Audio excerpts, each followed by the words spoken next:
here are some steps by which you can choreograph your life. Point number one is virtue, that is courage. My mind goes back to John the Baptist. I think about him preaching the truth on marriage and divorce, even when it cost him his life, even when it cost him his head. Friends, you can't have moral excellence if you don't have virtue, if you don't have courage.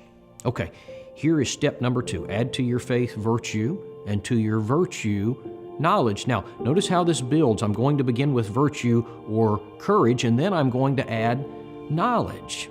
You know, what good is it to have courage if you don't know what to stand for? Knowledge gives direction to our faith and to our moral courage. Hosea chapter 4 and verse 6 says, "The Lord said His people were destroyed for lack of knowledge." And so I'm going to begin with virtue or courage. And then I've got to have knowledge to direct my courage. But then we come to step number 3, and this is self-control. The King James Version says temperance. I'm to add temperance. Now ask yourself, what good are the first two? What good is courage and knowledge if you don't have self-control? Now, the Greek word here literally means to hold oneself in.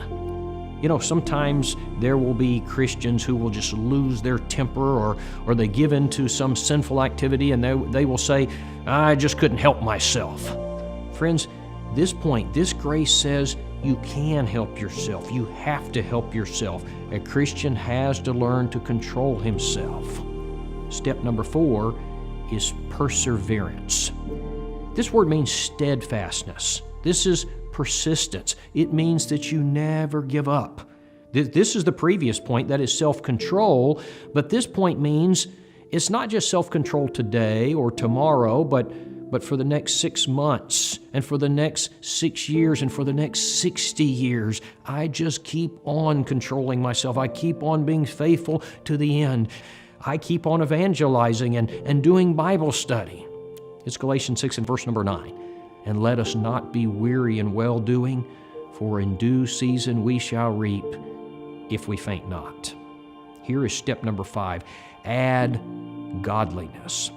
Now, this word in the original carries with it the idea of deep reverence and piety toward God. I revere and I respect holy things.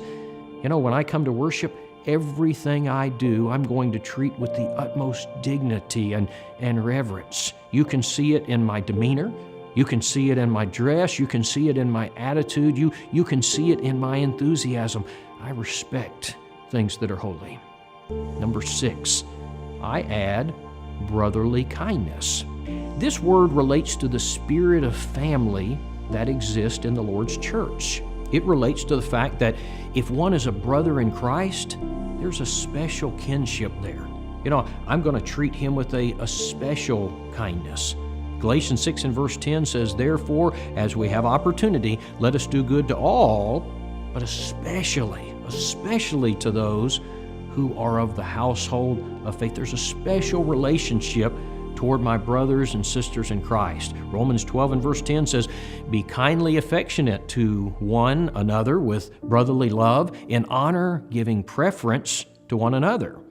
Here's step number 7. Here's the final one, and this is love. To brotherly love, to brotherly kindness, we're going to add agape. This is the word love. This is 1 Corinthians 13 kind of love. This word is the strongest of all of the Greek words translated as love. This is the type of love that puts the well-being of another person above my own well-being. This is sacrificial love. This is John 3:16 kind of love. Now, I want you to notice too that it comes after knowledge, it comes after virtue, it comes after brotherly kindness. These other qualities are going to help me to develop this one. Now, after laying out the Christian graces, Peter says this in verse number 10. "Therefore, brethren, be even more diligent to make your call and election sure, for if you do these things, you will never stumble. For so an entrance will be supplied to you abundantly into the everlasting kingdom of our Lord and Savior Jesus Christ." In other words, Peter is saying this: If you will do these things, you can be absolutely, positively sure that you're going to go to heaven.